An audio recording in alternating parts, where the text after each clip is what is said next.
చేర్చిన ఎడల ఆ దేశంలో మనలను చేర్చి దానిని మనకిచ్చును. అది పాలు తేనెలు ప్రవహించు దేశము.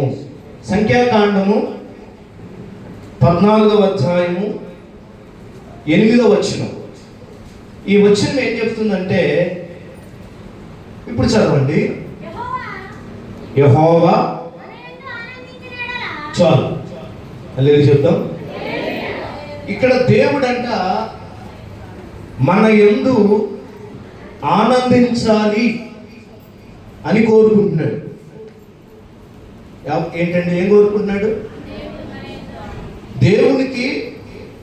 దేవుడు మన యందు ఆనందించాలి అని కోరుకుంటున్నాడు. ఆమేన్. ఏ తల్లిదండ్రులైనా, ఏ కుటుంబమైనా ఆ కుటుంబీకులను బట్టి ఏం కోరుకుంటారంటే ఆనందాన్నే కోరుకుంటారు. ఆమేన్. దేవుడు కూడా ఏం కోరుకుంటాడంటే మన యందు దేవుడు సంతోషించాలని. ఆస్తులు అడగల, ఐశ్వర్యం అడగల, మన ఇల్లు అడగల, వాకిలు అడగల, మన బట్టలు అడగల. దేవుడు ఏం కోరుకున్నాడంటే నీ పట్ల దేవుడికి ఒక సంతోషం కావాలి, మన పట్ల దేవుడు ఆనందించాలి అని కోరుకున్నాడు. ఉదాహరణ, 10th క్లాస్ ఎగ్జామ్ రాశాడు,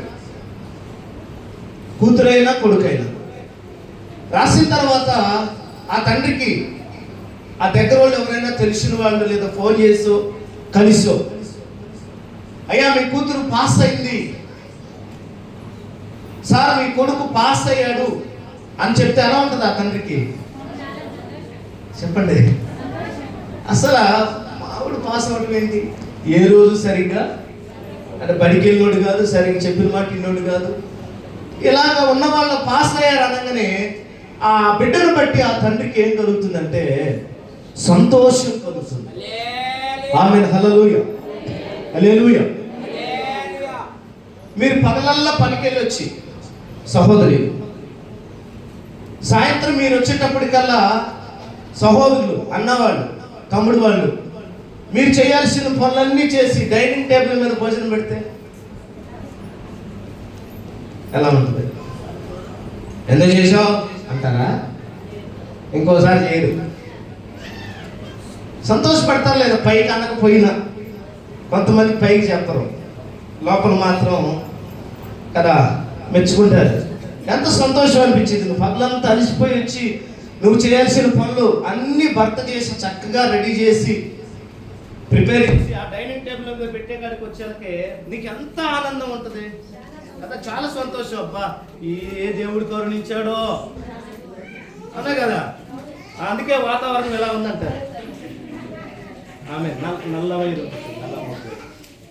ఒకటి ఏదైనా ఒకటి తీసే హల్లెలూయా చెప్దాం, ఇంకా గట్టిగా చెప్దాం. అలాగే తమ్ముడు వాళ్ళు, ఇక్కడున్న సార్ వాళ్ళు, బ్రదర్స్ బజార్కి వెళ్ళారు, నీకు ఇష్టమైంది ఎప్పుడెప్పుడు తెచ్చిస్తాడా అని ఎదురు చూస్తున్నది. ఒక వస్తువు కొనుక్కొచ్చి ఇచ్చాడు అనుకోండి, మీరేం చేస్తారు? మీకు ఆనందం ఉండదా? ఎవరు ముఖంలో కనపట్లేదు. హల్లెలూయా అంటే వాళ్ళు ఏమనుకున్నారంటే, తమ్ముడా ఎప్పుడు అలా తేలేదండి, అడిగితేనే సరిగ్గా తేవట్లేదు, ఇప్పుడు అడగకుండా ఎలా చెప్తారు అని వాళ్ళ డౌట్. దేవునికి మహిమ కలుగును గాక. ఇంకా గట్టిగా చెప్తాం. హల్లెలూయా, స్తోత్రం, స్తోత్రం, హల్లెలూయా. ఒకరిని బట్టి ఒకరికి సంతోషం కలిగేటట్టుగా మనం జీవించాలి.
యేసయ్యని కృప తలంచగాని నా బ్రతుకుగా యేసయ్య నా శ్రమలుగా మారేనులే నాట్యమాడేను నాంతరం ఇది రక్షణానంద భాగ్యమే సుగుణాల సంపన్నుడా స్తుతిగానాల జీవింతును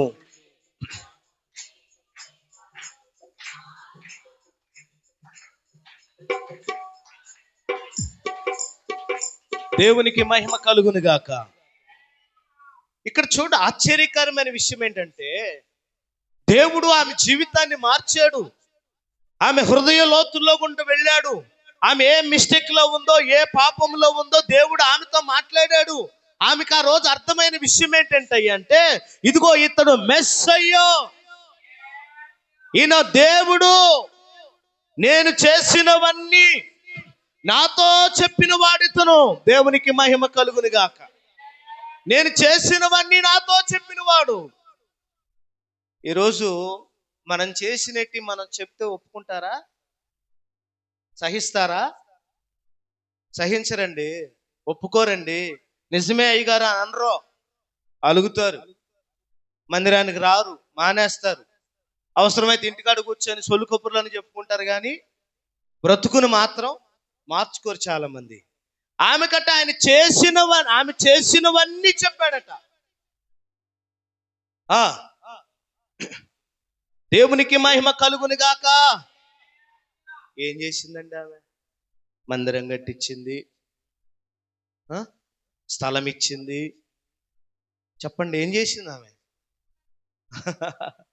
నేను చేసినవన్నీ నాతో చెప్పాడంటే ఆమె అంత సంతోషంగా చెప్తుంది చూడండి. ఆమె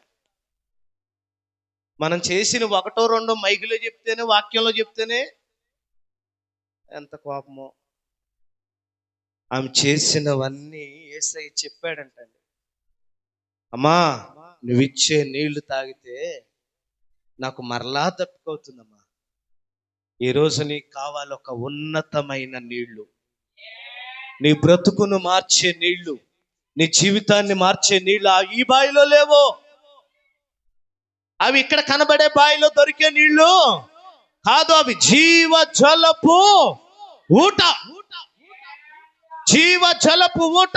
జీవము కలిగిన దేవుని వాక్యం ఒక మనిషిని పరిపూర్ణంగా మారుస్తుందని మనం నమ్మాలి. దేవునికి మహిమ కలుగును గాక.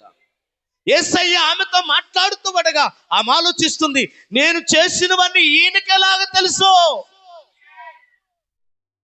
నా భర్తకు తెలియలేదు నేను చేసినవి, నా భార్యకి తెలియదు నేను చేసినవి, నా పిల్లలకు తెలియదు నేను చేసినవి, ఈయనకి ఎలాగ తెలుసు అన్నట్టుగా ఆమె అనుకుంటుంది. నేను చేసినవన్నీ చెప్పి నా బ్రతుకును మార్చాడు, నా జీవితాన్ని మార్చాడు. ఇన్ని సంవత్సరాలు నేను దేవునికి దుఃఖాన్ని కలుగు చేశాను, ఒక్కరోజైనా దేవుణ్ణి సంతోష పెట్టాలనుకుందామే. ఒక్కరోజైనా దేవుడు మెచ్చుకునే ఒక విశ్వాసిగా, దేవునికి ఇష్టమైన ఒక భక్తురాలుగా నిలిచిపోవాలనుకొని ఆ కొండను అక్కడే విడిచిపెట్టి ఏం చేసింది? ఆ కొండను అక్కడే విడిచిపెట్టి ఊరిలోకి వెళ్ళిపోయిందట. ఒకప్పుడు వెళ్ళిందా అమ్మా? ఒకప్పుడు ఊరిలోకి వెళ్ళి తిరిగిందా? ఒకప్పుడు తిరిగే పరిస్థితుల్లో లేదామె. ఆమెను బట్టి దేవునికి సంతోషం కలిగిందండి. ఎందుకో చెప్పండి? అనేక మంది దేవుని నమ్మారట.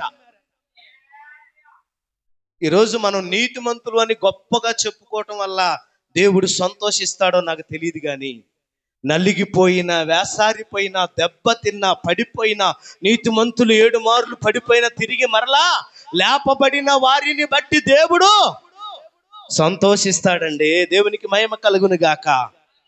అందుకనే ఒక గొర్రె తప్పిపోయిన సందర్భంలో అతడు ఎంతో సంతోషపడ్డాడట. నాణ్యం పోగొట్టుకున్నామే, నాణ్యం దొరికినప్పుడు ఎంతో సంతోషపడిందట. తప్పిపోయిన గొర్రె దొరికినప్పుడు సంతోషం. ఒక పాపి రక్షించబడటంలో నాకు కొట్ట చప్పట్లు గట్టిగా దేవునికి మహిమ కలుగును గాక. నేనంటాను, ఈ రోజు వాక్యం వింటున్న ప్రియ సంఘమా, ఒకవేళ ఇప్పటి వరకు నీ వల్ల ఎటువంటి లాభం, ఎటువంటి ప్రయోజనం, ఎటువంటి సంతోషం దేవునికైనా, భర్తకైనా, భార్యకైనా, కుటుంబానికైనా, పిల్లలకైనా, అత్తమామలకైనా, బంధువులకైనా, రక్త సంబంధులకైనా నీ వల్ల ఎటువంటి సంతోషం, సమాధానం, ప్రేమ, ఆప్యాయత, ఎటువంటి లాభం లేకపోయినా, ఈ రోజు ఒక సమ్మరై స్త్రీ అనగానే చాలా మంది తలదించుకుంటారు. కానీ సమ్మర స్త్రీ లాగా ఎవరు ఈరోజు పరిచయం చేయట్లా. ఎందుకన్నానంటే దాచుకోవటమే తెలుసు, కానీ మనకి ఓపెన్ అవ్వడం. హల్లెలూయా. సరే, యేసయ్య అంటే చెప్పాడు, ఆమెను క్షమించాడు. అమ్మా దేవుని స్తోత్రం అయ్యా, ఎవరికి చెప్పదు బాబా అని. ఎవరు చెప్పొద్దు యేసయ్యా, మా ఊర్లో నేనంతా గుట్టుగా బతుకుతున్నాను, ఎవరికి అందా. యేసయ్య బాయి కాడే కూర్చున్నాడేమో నాకు తెలీదు. ఆమె మాత్రం ఏం చేసింది సార్? తన కొండ విడిచిపెట్టి ఊరిలోనికి వెళ్ళి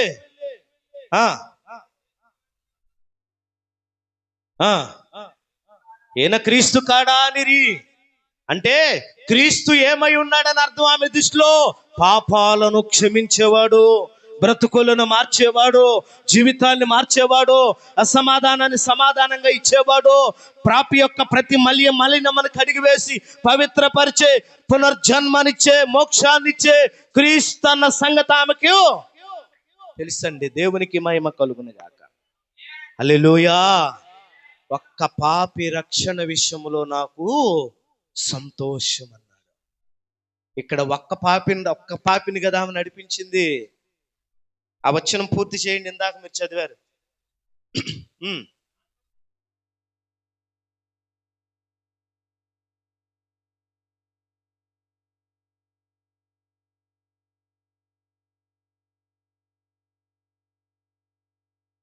సిస్టర్ ఒకసారి తలపైకి ఎత్తండి. చెప్పింది ఎవరు? ఎలా నమ్ముతారండి? నాకు డౌట్. మంచిగా ఉన్నోళ్ళు చెప్తేనే అక్క, ఇప్పుడు మంచిగా ఏ తప్పు చేయకుండా, ఏ పనులు చేయకుండా కుదురుగా ఉండి మంచిగా ఉండి వాక్యం చెప్తేనే ప్రజలు రావట్లా. కానీ ఆమె చెబితే ఏమైందంట?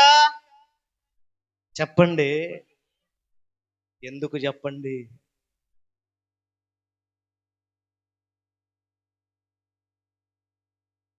అసలు ఏమేమి మారడం ఏంటంటే బాబు, చెప్పలు కొడతాం.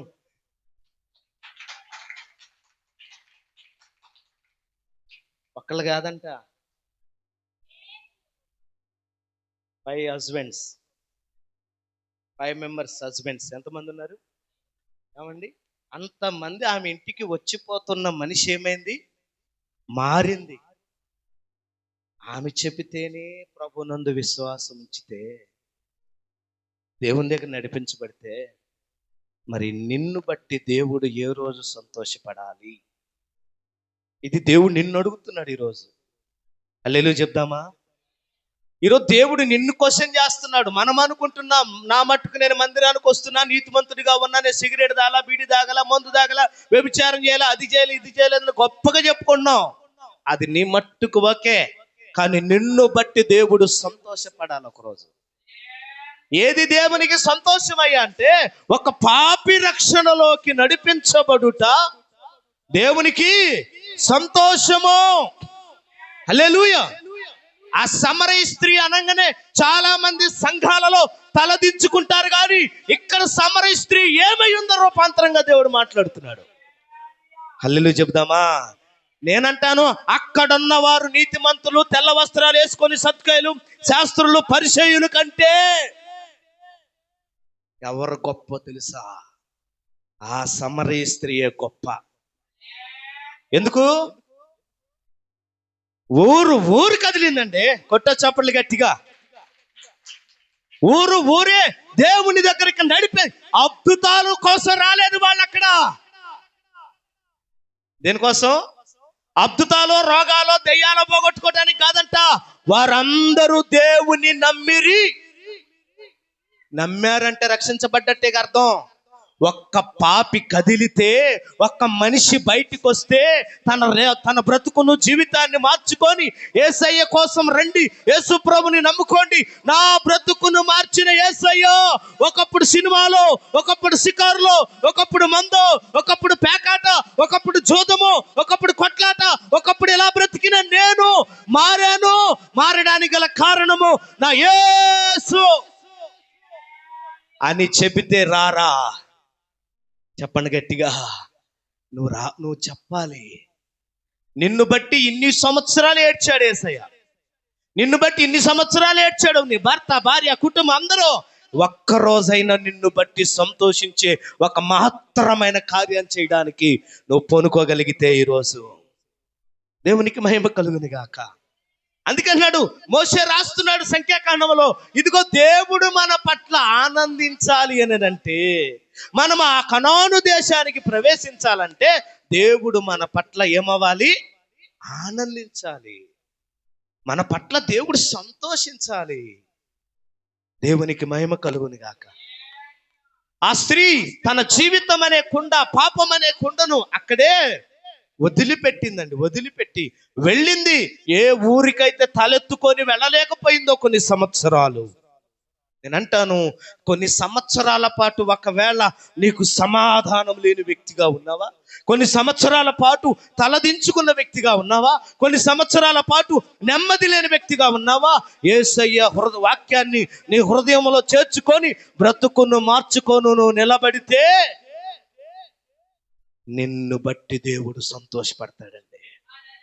నిన్ను బట్టి దేవుడు ఆనందపడతాడండి. దేవునికి మహిమ కలుగును గాక. ఆదికాండం 26వ అధ్యాయం 24వ వచనం. ఆదికాండం 26:24.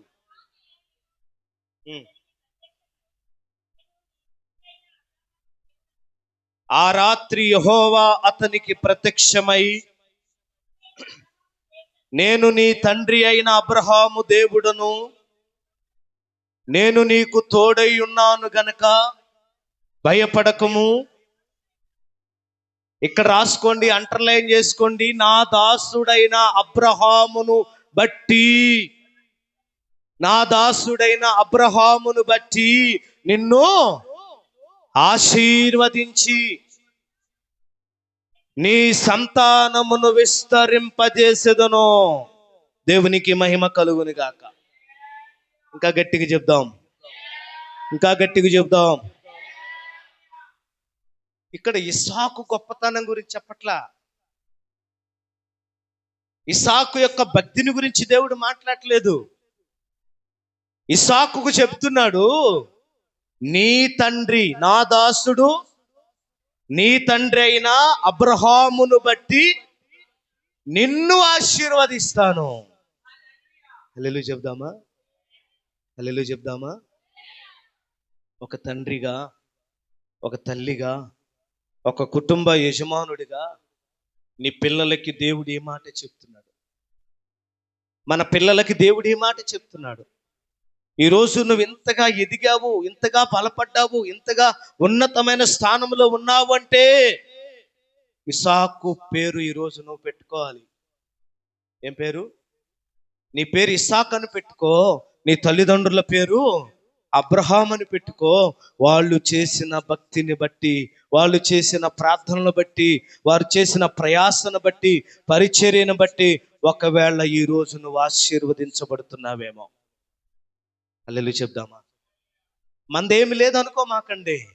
వాక్యపు వెలుగులో దేవుడు మాట్లాడుతున్నాడు. అబ్రహాము తన కుమారుడికి ఎలాగ మారాడంటే ఆశీర్వాదానికి కారకుడిగా ఎవరు మారారు? అబ్రహాము మారాడు. ఇక్కడ ఇస్సాకు అంటాడు, ఇదిగో నా దాసుడు నీ తండ్రి అయిన అబ్రహామును బట్టే నిన్ను నేను ఆశీర్వదిస్తాను. అబ్రహామును బట్టి ఆశీర్వదించడం అంటే అబ్రహాము ఎంతటి భక్తిపరుడో తెలుసు మనకి, ఎంతటి ప్రార్థనాపరుడో మనకు తెలుసు, ఎంతటి విశ్వాస వీరుడో మనకు తెలుసు. పరిస్థితులు చేయి దాటిపోయినా కూడా చివరి క్షణం వరకు దేవుని మీద ఆధారపడినటువంటి భక్తుడండి ఆయన. హల్లెలూయా చెప్దామా? మనందరం ఒక మాట చెప్పాలంటే ఇక్కడ బైబిల్ చూసి నమ్మాం. ఏం చూసి నమ్మాం? మనందరం ఈ బైబిల్ చూసి నమ్మాం, బైబిల్ చదివి నమ్మాం, ఈ సిలువను చూసి నమ్మాం, ఎవరో చెప్పింది విని చెప్పండి నమ్మాం. ఇంకా కొంతమంది యెరూషలేము వెళ్ళొచ్చారు కదా, యేసు ప్రభు పుట్టింది, తిరిగింది, శిష్యులు తిరిగింది, పలు రకాలుగా చూసి మనం ఏమయ్యాం? నమ్మాం. మరి అబ్రహాం ఏం చూశాడు?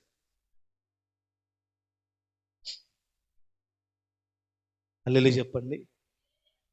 నిరీక్షణ లేని టైంలోనే, ఆధారం లేని టైంలోనే, ఎటువంటి ప్రూఫ్ లేని టైంలోనే, ఇదిగో దేవుడు ఎలా ఉంటాడని చెప్పడానికి ఎటువంటి ఆధారాలు లేని టైంలో ఎవరు నమ్మారు? అబ్రహాము నమ్మాడు. అందుకని అంటున్నాడు, ఇస్సాకా ఈరోజు నీ పొలము దీవెనకరంగా ఉంది, ఇస్సాకా నీ చేతి పనులు ఆశీర్వాదకరంగా ఉన్నాయి, ఇస్సాకా కరువులో నువ్వు పోషించబడుతున్నావంటే కారణం ఏంటో తెలుసా? నా దాసుడు నీ తండ్రి. నేనంటాను, మనం ఈరోజు డబ్బులు దాచుకుంటే అవి ఎంతవరకు ఉంటాయో నేను చెప్పలేను, ఆస్తులు దాచుకుంటే అవి ఎంతకాలం ఉంటాయో, ఎలా అనుభవిస్తారో నేను చెప్పలేను. భక్తి చేస్తే, భక్తి దాచుకుంటే దేవుని దగ్గర, ఆ భక్తి నీకు నీ పిల్లలకి తరతరాలు ఉంటుందంటండి ఆశీర్వాదం. హల్లెలూయా చెప్పండి. ఇశ్రాయేలీలు, యూదులు అందరూ భయపడుతున్నారు. ఒక సందర్భంలో అందరూ భయపడుతున్నారు. కానీ ఒక వీరుడు, ఒక ఆరాధన నాయకుడు ధైర్యం చేసి మందసాన్ని తన ఇంట్లోకి తెచ్చుకున్నాడు. ఏం పేరు ఆయన పేరు? చదవండి.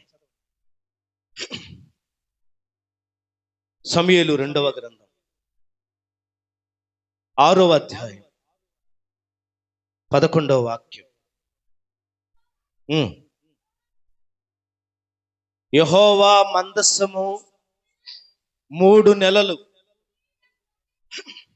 హిత్తీయుడగు ఓబేదెదోము ఇంటిలో ఉండగా, యెహోవా ఓబేదెదోమును అతని ఇంటి వారందరినీ ఆశీర్వదించెను.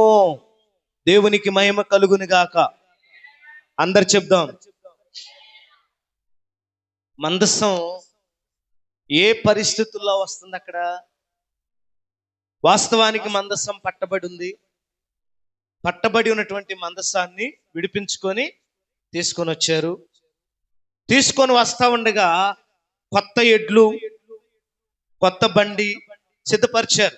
వాళ్ళు ఇశ్రాయేలీయులు కాదు, యూదులు కాదు, శత్రువులే. ఎవరో మిస్బాలో యుద్ధం జరిగినప్పుడు కదా, మిస్బాలో యుద్ధం జరిగినప్పుడు ఏం జరిగింది? ఫిలిస్తీన్లు అనేక మందిని చంపేశారు ఇశ్రాయేలుని. 34,000 మంది చనిపోయినప్పుడు మందసం పట్టబడింది. ఫస్ట్లో మందసం పట్టబడితే అప్పుడు సమూయేలు ప్రవక్త ఎంటర్ అయిన తర్వాత మళ్ళీ ఆ మందసాన్ని, అంటే ఆ గ్యాప్లో ఏం జరిగిందంటే వాళ్ళ దగ్గర పెట్టుకున్నారు. మందసాన్ని పెట్టుకోవటం వల్ల వాళ్ళకి ఏం శుభం జరగలేదు. మీకు తెలుసా? చరిత్ర చదవండి. మందసం దొరికింది కదా, ఇది ఉంటే మనకు ఇశ్రాయేలీయులకు లాగా మనకు కూడా మేలు జరుగుద్ది అనుకున్నారు. కానీ వాళ్ళు రోగాల పాలైపోయారు. గడ్డలు వచ్చేసి, కాళ్ళల్లో రోగాలు వచ్చినాయి, పలు రకాలుగా వారు బాధించబడ్డారు. ఒకరి తర్వాత ఒకళ్ళు ఆ దేశం ఈ దేశం తిప్పుతా చివరికి ఒక అతను చెప్పాడు, అరే బాబా, ఆ మందసం మీ దగ్గర ఉంటే మీకు అది కలిసి రాదు, అది తిరిగి ఎక్కడ పోవాలి? యూదుల దగ్గరకో ఇశ్రాయేలీయుల దగ్గరకో పోవాలి. అది మీ దగ్గర ఉంటే కరెక్ట్ కాదని కొన్ని రకాల బలులు చేసి, పూజలు పునస్కారాలు చేసి ఏం చేశారంటే మందసాన్ని తీసుకొచ్చారు. దేవునికి మహిమ కలుగును గాక. మరలా దేవుని పిల్లలకు అప్పు చెప్పారు. ఆ కొత్త ఎడ్ల బండి మీద వస్తున్నప్పుడే దావీదు మహారాజు ఏం చేశాడు? నేను మందసాన్ని తెచ్చుకోవాలి, నాకు మందసం ఉండాలి, దేవుని సన్నిధికి గుర్తని సంతోషంగా వెళ్ళాడు. తంబుర సితారాలు వాంచుకుంటూ మేళ తాళాలతో వెళ్ళి మందసాన్ని తీసుకొస్తూ ఉండగా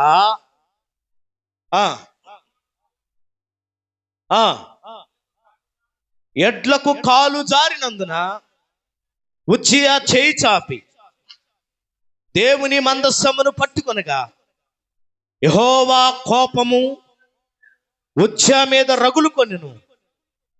అతడు చేసిన తప్పును బట్టి దేవుడు ఆ క్షణమందే అతనిని మొత్తగా అల్లెలు చెప్పండి, అల్లెలు చెప్పండి. ఇప్పుడు ఆ పరిస్థితుల్లో ఉండగా మీరు మీ ఇంట్లో పెట్టుకుంటారా ఈ వస్తువుని అని అంటే ఎవరు పెట్టుకుంటారు? ఇప్పుడు ఆశీర్వాదం పొందిన తర్వాత పెట్టుకోమంటే బ్రహ్మాండంగా వచ్చాడు మళ్ళీ దావీదు. ఒబేదేదేము దీవించబడిన తర్వాత ఎవరొచ్చారు? వద్దురా బాబో ఈ మందసం అని చెప్పేసి ఉజ్జియా చనిపోయిన వెంటనే దావీదు ఏం చేశాడు?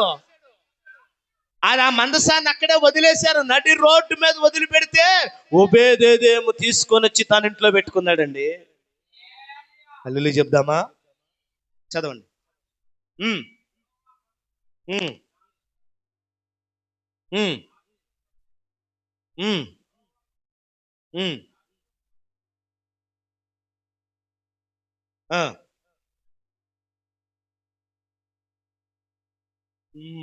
దేవునికి మహిమ కలుగుని గాక. ఇతీయుడకు ఒబేదేదేము ఇంటి దగ్గర ఆయన ఎందుకు పెట్టుకుంటాడు? మంచి జరిగితే చెప్పండి, మంచి జరిగితే పెట్టుకోవటం ఓకే. అక్కడ ఏం జరిగింది? ప్రాణం పోయింది. వామ్మో మాకేం జరుగుద్దో అనుకోరా? ఆ భయం ఉండదా? మందస్సు ఉంటే వాళ్ళే చనిపోయారంటే అయ్యో పాపమని పడిపోతుంటే చెయ్యడ్డం పెట్టిన మనిషి చనిపోతే మా ఇంట్లో ఉంటే ఏంటో అనుకున్నారు. ఒబేదేదేముకి ఎందుకు నష్టం జరగలేదో తెలుసా? ఒబేదేదేము దేవుని ఆరాధించేవాడు. నేను ఈ భాగం చాలాసార్లు చెప్పాను మీకు. సంగీతములు వాయిద్యములు వాంచేవాడు, దేవుణ్ణి మనస్ఫూర్తిగా హృదయపూర్వకంగా ఆరాధించేవాడు. ఈ పాయింట్ రాసుకోండి. కొన్ని సంవత్సరాలు ఒబేదేదేము దేవుని పరిచర్య చేస్తున్నాడు. కొన్ని సంవత్సరాలు కరువైన, ఖడ్గమైన, సమస్య అయినా, బాధ అయినా, ఇబ్బందులైనా ఏదో ఒక రోజు దేవుడు కరుణిస్తాడు. ఏదో ఒక రోజు నా పరిస్థితులు మారతాయి, ఏదో ఒక రోజు నా అప్పులు తీరుతాయి, నా రోగం పోతుంది, నా సమస్య పోతుంది, నా పరిస్థితులు మారతాయి అని ఎదురు చూస్తున్న ఒక విశ్వాసికి గుర్తుగా ఉన్న ఒబేదేదేము, అయ్యో ఇంతకాలం పరిచర్య చేశానే, ఇంతకాలం ఆరాధన చేశానే, ఇంతకాలం మందిర పరిచర్య చేశాను, ఇంతకాలం సేవకులు పరిచర్య చేశాను, ఇంతకాలం ఇన్ని రకాల సేవలు నేను చేశాను, ఇంకా నా బ్రతుకు మారలా, ఇంకా నా జీవితం మారలేదు అని అనుకుంటున్నావో ఒబేదేదోమా, దేవుడు నిన్ను ఆశీర్వదించటానికి పూనుకున్నాడు, గుర్తుపెట్టుకో. హల్లెలూయా చెప్దామా? ఏమండి, నిరుత్సాహంగా మిగిలిపోయిన ఓ మందసాన్ని, భయపడుతూ వెళ్ళిపోయిన పరిస్థితుల మధ్యలో ఉన్న మందసాన్ని ఒబేదేదేము తన ఇంటిలో పెట్టుకున్నాడు విశ్వాసంతో. అక్కడ ఏం జరిగిందంటే 3 నెలలు ఉందంట మందసం. ఎన్ని నెలలు? 3 నెలలు. నేను అంటాను, ఒబేదేదేము కూడా కొన్ని మాటలు ఎదురై ఉంటాయే. చుట్టాలు, బంధువులు, రక్త సంబంధులు, ఇరుగు పొరుగు వాళ్ళు ఏమంటారు? మామూలుగా జరిగిన సిచ్యువేషన్ చెప్పండి, మీరు ఊహించుకొని చెప్పొచ్చు.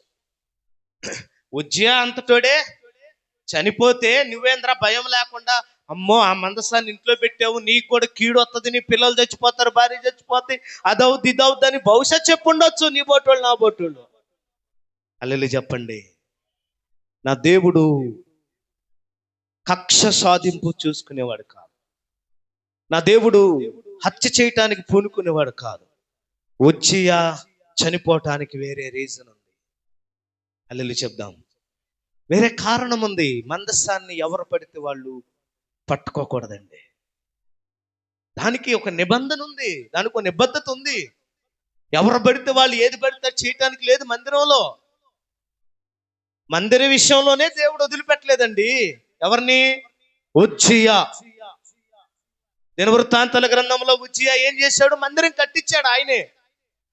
ధూపం వేస్తున్నారు అందరూ. యాజకులు చేయవలసిన పని తను చేయటానికి పులిపీఠం ఎక్కాడు.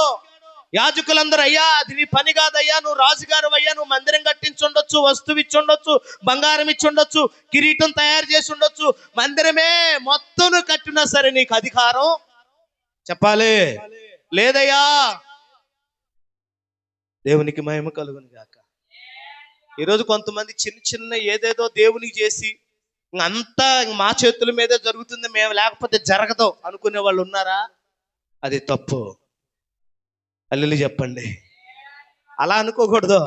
సాక్షాత్తు అంతటి పరిచర్యకు కారకుడైన రాజు ఏమండి యాజకులు చేయవలసిన పని చేస్తుంటే ఎవరికి కోపం వచ్చింది? దేవునికి కోపం వచ్చింది. అలా ఎక్కి నడిపించటమే కాకుండా యాజకుల మీద అతను కోపపడెను.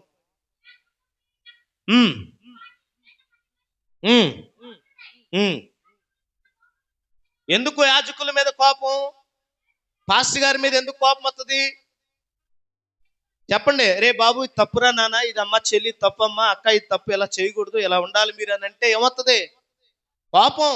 కోపమే కదా అనుకున్నారా?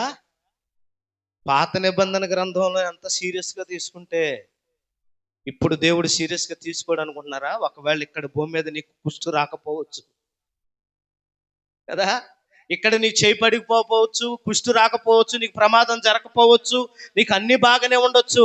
కానీ వాని క్రియలను బట్టి దేవుడు ప్రతి వానికి ప్రతిఫలం ఇచ్చును. కోపడ్డందుకే ఏం జరిగిందంట అతనికి? యాజకులు చూస్తూ ఉండగానే నొచ్చట కుష్ఠరోగము గలవాడై అక్కడ నుండి చెప్పండి తరమకుండా ఏమైపోయాడు?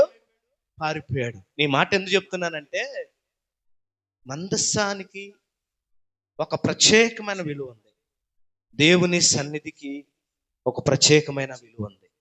ఈ పులిపేట తొందరపడి ఎవరు పడితే వాళ్ళు ఎక్కకూడదు. అల్లెలు చెప్పండి. ఇది ఎవరు పడితే వాళ్ళు దబక్కన ఇది అక్కడ నడిచినట్టు ఇక్కడ నడవకూడదు. నా కాళ్ళు వణుకుతాయండి. ఒక యాజకుడిగా ఒక సేవకుడిగా ఉన్నప్పటికీ ఇది ఎక్కి దిగేటప్పుడు నా కాళ్ళు వణుకుతుంది. అంత పవిత్రమైందండి ఇది. ప్రత్యక్షపు గుడారాన్ని గురించి మాట్లాడుతుంటాడు, ఇది అతి పరిశుద్ధ స్థలము, అది పరిశుద్ధ స్థలము. ఆ బయట ఉండేది ఆవరణము. ఆవరణములో ఉండవలసిన వాళ్ళు ఆవరణంలో ఉన్నారు, పరిశుద్ధ స్థలములో ఉండవలసిన వాళ్ళు పరిశుద్ధ స్థలములో ఉన్నారు. అతి పరిశుద్ధ స్థలములోకి వచ్చేది యాజకుడు తప్ప, లేవి గోత్రికుడు తప్ప ఎవ్వరికి అధికారం. అందుకని అతడు తప్పును బట్టి అని రాశాడు అక్కడ. ఉజ్జియా చనిపోవటానికి కారణం ఏంటి? అతను అర్హుడు కాదని అర్థం. అర్హుడు కాదు. మందసం పడిపోతేనేమి లేపలేడా దేవుడు? లేపుకోలేడా? చెప్పండి. పడిపోతే లేపుతాడు దేవుడు ఏదో ఒక విధంగా. నువ్వు అంటకూడదు, అది తగలకూడదు, అది చెయ్యి అడ్డం పెట్టాడు, చనిపోయాడు. అలాగ చనిపోయిన పరిస్థితుల్లో మందసాన్ని తన ఇంట పెట్టుకునేటప్పుడు చాలా మంది గుసగుసలాడతారు. ఒక మంచి పని చేసేటప్పుడు, ఒక దేవుని సేవ చేసేటప్పుడు, ఒక మందిర పరిచర్య చేసేటప్పుడు, ఒక సువార్త పరిచర్య చేసేటప్పుడు, నువ్వు దేవుని సేవలో ముందుకెళ్ళేటప్పుడు నీకు ఎంకరేజ్ కంటే ఏది ఎక్కువ వస్తుంది చెప్పనా? డిస్గ్రేస్. నిన్ను ఎన్నిక్కి లాగుతూ ఉంటారు, నిన్ను ఎన్నిక్కి ముందుకు వెళ్ళలేరు. దేవుని పనిలో నిన్ను లాగుతూ ఉంటారు. ఎందుకంటే వీళ్ళు చేయరు, చేసేవాడిని చూసి తిరిగి నచ్చదు. హల్లెలూయా. భలేవాడు అయ్యో బాబో, ఆయన చచ్చిపోతే కళ్ళ ముందు కనపట్లేదా? అలాంటి మందసాన్ని నువ్వెలా పెట్టుకుంటావయ్యా ఇంట్లో? అంటుకోమాకో, తగలమాకో, దూరంగా ఉండండి, అవసరమైతే ఆ ఇల్లు ఖాళీ చేయండి చెప్పుండొచ్చు కదా. కానీ ఓబేదేదోముకు తెలుసు దేవుడు ఎవరో. చప్పట్లు కొడదాం. దేవునికి మహిమ కలుగును గాక. ఎన్ని ఆటుపోట్లు వస్తున్నా, ఎన్ని నిందలు వస్తున్నా, ఎన్ని అవమానాలు వస్తున్నా, ఆ మందసం నా ఇంటి దగ్గరే ఎందుకు వదిలాడు దేవుడు? నా ఇంటి ముందే ఎందుకు పెట్టాడు దేవుడు? నా ఇంట్లోనే ఎందుకు పెట్టాడు దావీదు? చూద్దాం.